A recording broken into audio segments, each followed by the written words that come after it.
काश हम किसी का मन पढ़ पाते। ये एक ऐसी सुपर पावर है जिसे पाने की इच्छा कभी न कभी लगभग हर किसी को होती ही है, और हो भी क्यों ना, आखिर किसी के मन की बात जान लेने के फायदे भी तो बहुत हैं। ऐसे में हम अपेक्षा करते हैं काश हमें कोई जादू टोना, टोटका या फिर लोगों को हिप्नोटाइज करने की कला आती हो, जिससे हम उनके दिल और दिमाग में चल रही बातों को पढ़ सके। ऐसे में ना तो हमें कोई धोखा दे पाएगा और ना ही कभी देने की कोशिश भी करेगा। लेकिन इसके लिए जादू ही क्यों? एक ऐसी तकनीक है जिसे आप जादू का नाम तो दे सकते हैं, लेकिन ये असल में कोई जादू नहीं।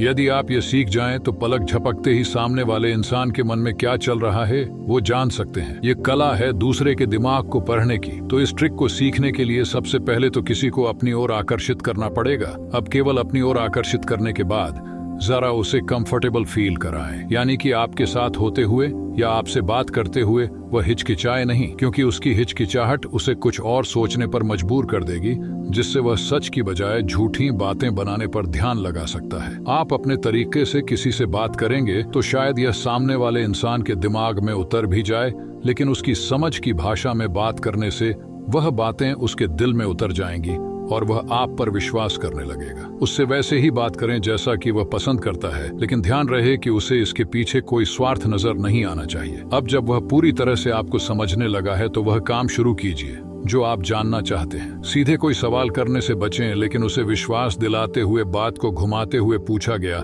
सवाल एक सही जवाब पा सकता है। अब उस सवाल का जवाब देते हुए उसके लफ्जों के साथ उसकी शारीरिक आकृति क्या बयां करती है ये जरूर देखें। क्या वह बात करते समय आपसे आंखें मिला रहा है? क्या वह बिल्कुल भी हिचकिचाता नहीं है तथा साथ ही पूरे आत्मविश्वास से बात कर रहा है? तो वह